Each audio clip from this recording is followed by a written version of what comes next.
और अब वक्त हमारी खास पेशकश का। मियां भाई ने सियासी हुंकार भर दी है। असदुद्दीन ओवैसी ने बिहार में 5 सीटें जीतकर सबको चौंका दिया, तो वहीं पश्चिम बंगाल को लेकर चुनावी ऐलान के बाद ममता के मुस्लिम गढ़ वाले किले को भी चुनौती दे दी है। बंगाल के करीब 30% मुसलमानों के दम पर ममता सत्ता पर काबिज हैं। लेकिन हैरानी की बात यह है कि पश्चिम बंगाल में शून्य से शुरुआत करने वाले ओवैसी के एंट्री वाले ऐलान ने अभी से वहां पर सियासी खलबली मचा दी है, क्योंकि बिहार के मुस्लिमों के बाद भाईजान का निशाना है बंगाल के मुसलमान।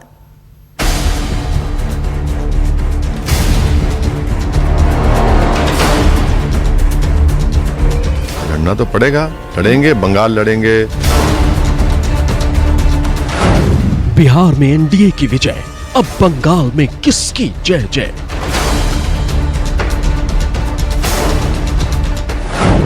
बिहार में महागठबंधन क्यों फेल, बंगाल में भी ओवैसी बिगाड़ेंगे खेल।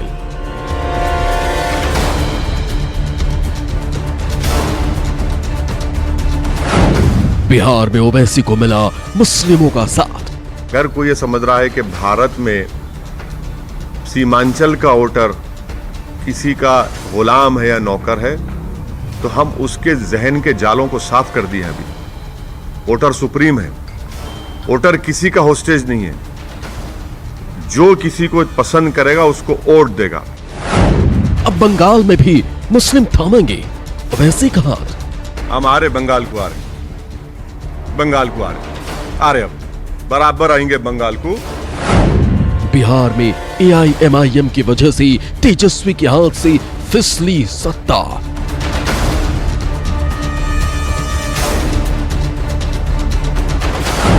बंगाल में ओवैसी की वजह से कटेगा ममता का पत्ता।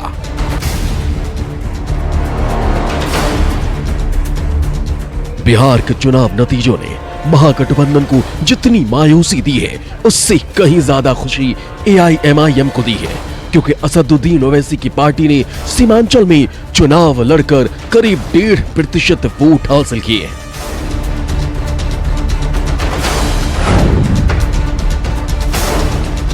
लड़ना तो है ना, लड़ना तो पड़ेगा, लड़ेंगे, बंगाल लड़ेंगे। अगर अच्छा हमारे पार्टी के लोग लड़ने तैयार हैं बंगाल के, अगर वो कहेंगे कि सर लड़ना चाहिए और वो मजबूत हैं, तो यकीनन हम फैसला लेंगे।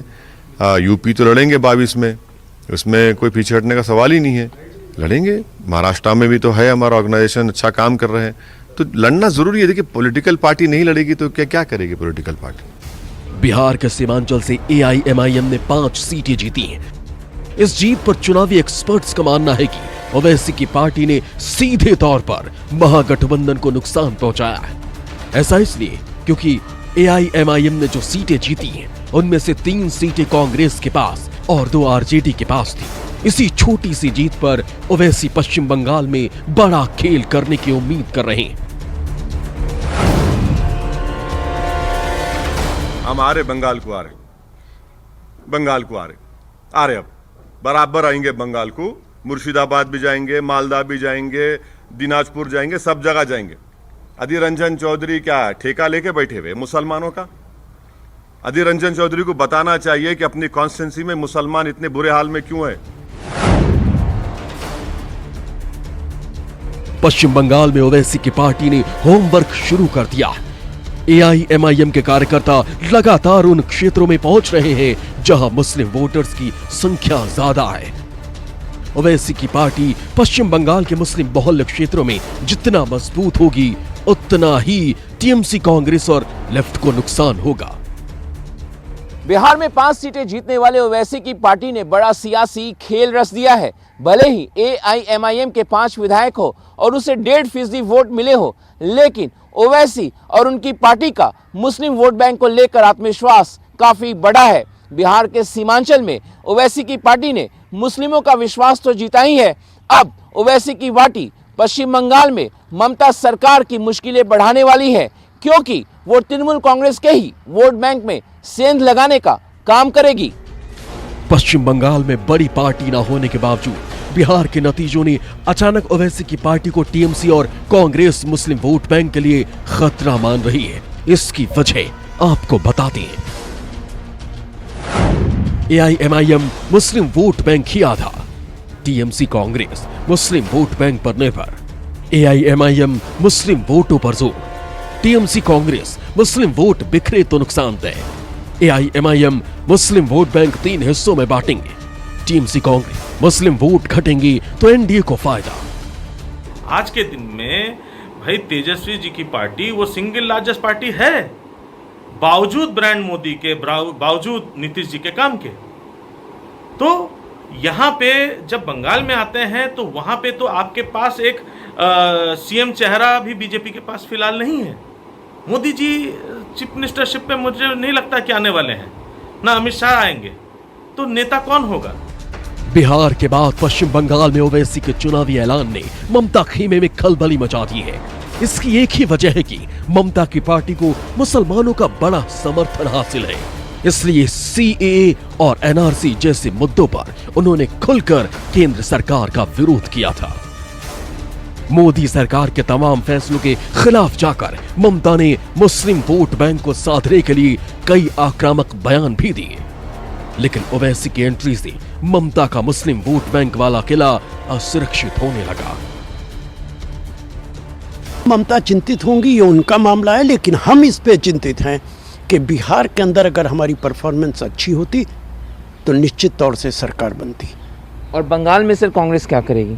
देखिए, अब ये हाईकमांड सोचेगी कांग्रेस पार्टी की कि वहाँ क्या करना है, लेकिन निश्चित तौर से जो भी फैसला होगा उसमें बीजेपी को बाहर का रास्ता दिखाना जरूरी है। मुस्लिमों से जुड़े मुद्दों पर ममता सरकार और TMC ने कई आंदोलनों की अगुवाई की, इससे उनका मुस्लिम वोट बैंक मजबूत हुआ था। राज्य की करीब 90 सीटों पर मुस्लिम वोटर्स निर्णायक साबित होते हैं। ऐसे में TMC और कांग्रेस को इन 90 सीटों पर अपना सबसे मजबूत वोट बैंक खतरे में नजर आ रहा है। अगर ओवैसी की पार्टी बिहार की तरह बंगाल में भी उथल पुथल मचाती है तो इससे बीजेपी की राह आसान हो सकती है। जब श्री नरेंद्र मोदी जी ने कल देश को संबोधित किया तो एक बहुत बड़ा संदेश हर नागरिक के पास गया। संदेश था, हम पश्चिम बंगाल भी जीतेंगे, लेकिन अपनी विचारधारा की ताकत से, हम ईमानदारी से जनता की सेवा करके जीतेंगे। बंगाल में मुस्लिम वोटर्स का गणित सरकार बनाने में बहुत अहम भूमिका निभाता है। पश्चिम बंगाल में मुस्लिम वोटर्स करीब 30% मुस्लिम वोटर्स किसी की भी हार जीत में अहम है। ममता की सियासी कामयाबी 30% मुस्लिमों पर टिकी। दूसरे नंबर पर कांग्रेस और बाकी दलों का नंबर आता है। AIMIM 30% मुस्लिम वोटर्स के दम पर ही चुनाव लड़ेगी। AIMIM इन्हीं 30% मुस्लिम वोटर्स में सेंध लगा सकती है। 30% में से 2% वोट भी बिखरा तो TMC को बड़ा नुकसान होगा। 5 जिलों में लड़ने जा रहे हैं। इस 5 जिलों में खास जो मालदा, मुर्शिदाबाद, दिनाजपुर जो जिला है, इस जिला में तृणमूल नहीं, इस जिला में कांग्रेस का प्रभाव ज्यादा है। इसलिए असदुद्दीन ओवैसी का पार्टी अगर इस एरिया में लड़के मुस्लिम वोट में छेद पहुंचाएंगे तो कांग्रेस को ही नुकसान हो सकता है, क्योंकि कांग्रेस का जितना विधानसभा सीट मिलते हैं ज्यादा दर पे इस एरिया से मिलता है। बिहार की जीत में ओवैसी के जीत का आंकड़ा काफी छोटा है, लेकिन सियासत में संदेश काफी मायने रखता है। ओवैसी ने पश्चिम बंगाल में पूरी ताकत से चुनाव लड़ने की घोषणा की है। ऐसे में ओवैसी मुसलमानों के आगे अपने आप को तीसरे विकल्प के तौर पर पेश कर रहे हैं। इस चुनाव में अगर मुसलमानों ने उन्हें तीसरे विकल्प के तौर पर चुनाव किया तो उनका खेल भले न बने, लेकिन कांग्रेस और TMC का चुनावी खेल बिगड़ सकता है। पश्चिम बंगाल में ओवैसी फैक्टर का चुनावी असर क्या होगा ये तो अगले साल साफ हो जाएगा, लेकिन उनका चुनावी ऐलान सीधे तौर पर ममता सरकार के वोट बैंक को चुनौती है। Bureau report, news 24। यूं तो बिहार में भी मुस्लिम वोट बैंक पर महागठबंधन ने दांव लगाया था, लेकिन पश्चिम बंगाल में यह वोट बैंक काफी बड़ा है। इतना बड़ा कि किसी भी पार्टी की संपूर्ण जीत हार में बहुत अहम भूमिका निभाता है। इसलिए जब से ओवैसी ने बिहार के बाद बंगाल के मुसलमानों पर चुनावी दांव लगाने का ऐलान किया है, तब से TMC, कांग्रेस और लेफ्ट समेत सभी दल परेशान हैं। तो क्या सच में पश्चिम बंगाल के मुस्लिम वोटर्स सत्ता बनाने और बिगाड़ने में इतना दखल रखते हैं?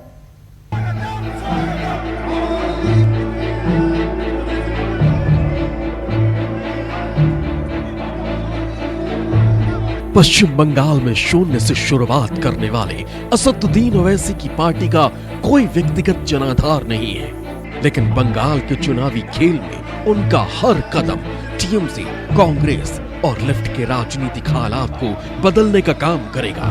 बीजेपी इस बदलाव को साफ तौर पर देख रही है। बिहार के बाद बंगाल भी आएगा, क्योंकि मोदी जी की जन कल्याणकारी नीतियों के कारण जो जन जन तक लाभ पहुंचा है, जो गरीब की मदद हुई है, जो राहत मिली है और गरीब को आगे बढ़ने का अवसर मिला है, उसके कारण बंगाल की जनता भी नरेंद्र मोदी जी के साथ खड़ी होगी। और मुझे पूर्ण विश्वास है जनता ये भी देख रही है कि केंद्र से मोदी जी तो भेज रहे हैं, लेकिन राज्य की सरकार ममता जी के नेतृत्व में वो अच्छे काम नहीं कर पा रही, मदद लोगों तक नहीं पहुंचने दे रही। ओवैसी के ऐलान ने पश्चिम बंगाल की सियासी जंग को काफी दिलचस्प मोड़ दे दिया है। टीएमसी, कांग्रेस और बीजेपी के लिहाज से अब तक मुकाबला त्रिकोणीय रहता था, लेकिन ओवैसी की एंट्री से ये लड़ाई 4 कोण वाली बन गई है। इसमें भी खास बात यह है कि जिन सीटों पर टीएमसी या कांग्रेस की जीत लगभग एक तरफा होती थी, वहां अब उनका रास्ता रोकने के लिए ओवैसी की पार्टी आ गई है। पश्चिम बंगाल में भी विधानसभा चुनाव लड़ने के ऐलान के साथ ही ओवैसी और उनकी पार्टी सक्रिय हो गई है। एआईएमआईएम की राजनीतिक जमीन मुस्लिम बाहुल क्षेत्र है। ऐसे में टीएमसी, कांग्रेस और ओवैसी की पार्टी की नजरें उन 10 जिलों पर टिक गई है जहां मुस्लिम वोटर्स ही चुनाव का नतीजा तय करते हैं। पश्चिम बंगाल में ओवैसी फैक्टर के सक्रिय होने का सीधा मतलब है वहां के मुस्लिम फैक्टर को प्रभावित करना। राज्य में कुल 294 विधानसभा सीटें, करीब 90 सीटों पर मुस्लिम वोटर निर्णायक हैं। मुर्शिदाबाद जिले में 66% मुस्लिम वोटर्स, मालदा जिले में 51% मुस्लिम वोटर्स, दक्षिणी दिनाजपुर में 49% मुस्लिम वोटर्स, कूच बिहार जिले में 25% मुस्लिम वोटर्स, बीरभूम जिले में 37% मुस्लिम वोटर्स, साउथ 24 परगना जिले में 35% मुस्लिम मतदाता, दक्षिणी 24 परगना में 25% मुस्लिम वोटर्स, हावड़ा जिले में 26% मुस्लिम मतदाता, नदिया जिले में 26% मुस्लिम वोटर्स, करीब 16 जिलों में 10% से ज्यादा मुस्लिम वोटर्स हैं। एआईएमआईएम ने मुस्लिम बाहुल्य क्षेत्र में सक्रियता बढ़ाई। ये बंगाल में ऐसे 70 सीट है जिस 70 सीट में माइनॉरिटीज वोट डिसाइडिंग फैक्टर हो जाता है। आपको पता ही होगा पश्चिम बंगाल में 5 जिला ऐसे है जो मुस्लिम वोटर ही सबसे ज्यादा है। इसलिए बीजेपी ज्यादा ध्यान दे रहा है वही 70 सीट छोड़ के बाकी जो 220 सीट है उसमें, और खास तौर पे वो आदिवासी बहुल क्षेत्रों में ज्यादा नजर डाल रहा है। बिहार के चुनाव नतीजों ने मुस्लिम वोटर्स के बीच ओवैसी की लोकप्रियता, उनकी सीटें और वोट बैंक को बढ़ाने का काम किया है। बंगाल में यही तस्वीर दोहराई गई तो वहां मुस्लिम वोटर्स के बंटने का खतरा है, और इस हालात में सबसे ज्यादा नुकसान टीएमसी को हो सकता है। इसलिए टीएमसी के लोग ओवैसी और उनकी पार्टी की जमकर मुखालफत कर रहे हैं। कुछ उर्दू भाषी मुस्लिम है जो कलकत्ता का आसपास, वहां पर उनका प्रभाव हो सकता है, इसलिए कुछ तृणमूल को नुकसान वो पहुंचाएंगे, ये मुझे लग रहा है। और बंगाल में बहुत दिनों से कांग्रेस के साथ वो माइनॉरिटी जुड़ा हुआ है, जो कामयाबी मिलता है। अभी जो लोकसभा का कांग्रेस नेता अधीर चौधरी उसी एरिया से आते हैं, 5 बार सांसद चुने हैं। पश्चिम बंगाल में ओवैसी की एंट्री की खबर से इतनी खलबली क्यों है, इसका जवाब जानने के लिए आपको कुछ चुनावी आंकड़ों पर गौर करना होगा। मुस्लिम बाहुल्य इलाकों में 30 सीटों पर विजयी, मुस्लिम बाहुल्य सीटों पर 29.3% वोट मिले। 2016 विधानसभा चुनाव, ममता पर मुस्लिम वोटर्स का विश्वास बढ़ा। मुस्लिम बाहुल्य इलाकों में 38 सीटों पर जीत मिली, 41% मुस्लिम वोट हासिल करने में सफलता। अब बंगाल में कांग्रेस का मुस्लिम फैक्टर समझिए।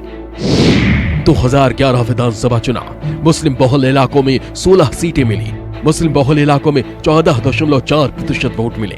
2016 विधानसभा चुनाव, मुस्लिम बहुल इलाकों में 18 सीटें मिली, मुस्लिम बहुल इलाकों में 19% वोट मिले। पश्चिम बंगाल में वामपंथी दलों के लिए भी मुस्लिम वोट बैंक अपनी सियासी जमीन बचाने के लिए बहुत अहम है। 2011 विधानसभा चुनाव, मुस्लिम बहुल इलाकों में 18 सीटें मिली। मुस्लिम बहुल इलाकों में 41.7% वोट मिले।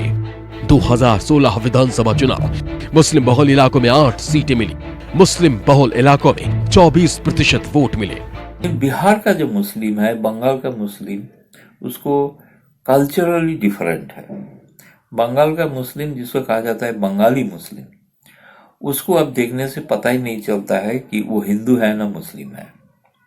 उसका जीवन आचार सारे हिंदुओं का तरह ही है और हिंदू का सारे त्योहार में वो पार्टिसिपेट करते हैं। वहाँ खास तौर पे वहाँ का हिंदू उसका त्योहार में भी पार्टिसिपेट करते हैं। बीजेपी को मुस्लिम बहुल सीटों पर 2011 विधानसभा चुनाव में एक भी सीट नहीं मिली थी। मुस्लिम बहुल इलाकों में सिर्फ 4.6% वोट ही मिले थे। लेकिन 2016 विधानसभा चुनाव में बीजेपी ने मुस्लिम बहुल इलाकों में 1 सीट जीती और उसका वोट प्रतिशत बढ़कर 9.6% हो गया।